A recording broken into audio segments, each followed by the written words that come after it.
Anti-government protests are banned in Malaysia, and as such, demonstrations are rarely seen. On Saturday, though, for the first time in almost 10 years, opposition parties defied that ban in their thousands. Their demands for free and fair elections were met with tear gas and water cannon. Amid complaints, chemicals were used against them. Hamish MacDonald found himself at the centre of these clashes. This is democracy, Malaysian style. Riot police surrounded the protesters and moved in with water cannons, dumping their chemical load.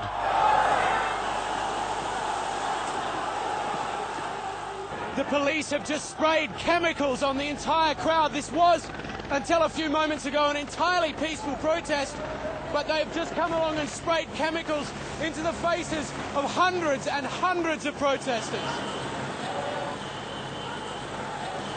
Thousands ran into Masjid Jamek, one of Malaysia's most historic mosques. They screamed for open democracy and emerged again, defiant. Do you think the people are afraid of the authorities? They are not afraid. That I can assure you. Defiance was met by shots of tear gas. This rally was organised to demand free elections, a contentious issue in this country, which has had one party in power since independence. That ruling party, UMNO, said the protest was illegal.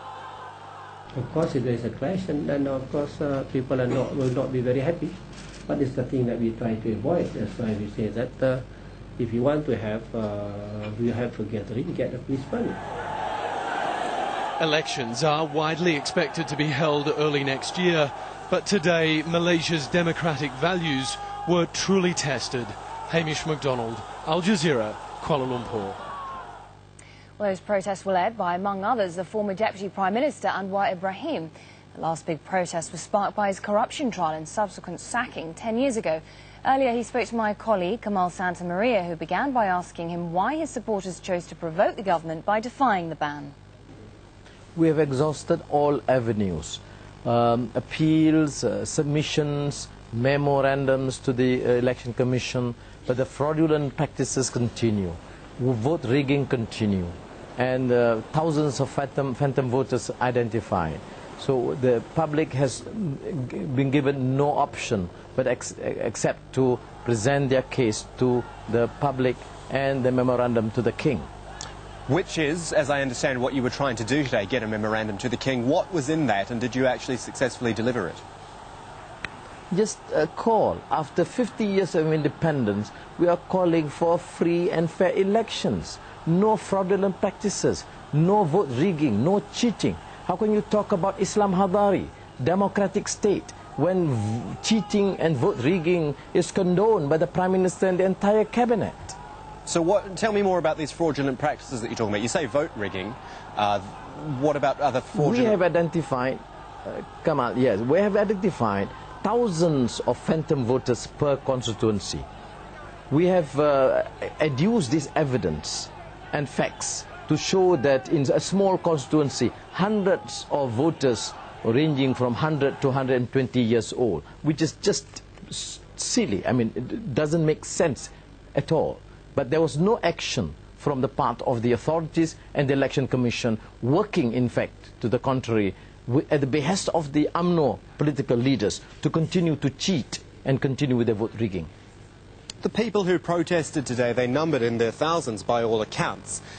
A big number, obviously, but in the grand scheme of things, in Kuala Lumpur, in the whole country, do they represent the majority, do you think? I believe they represent the majority. The number was not small. The Prime Minister came out with a very strong warning, don't challenge my authority. But what about vote rigging? What about constitutional mandate of free and fair elections? Now, the number just in front of the palace ranged 30 to 40,000. There were thousands others, groups all over the city.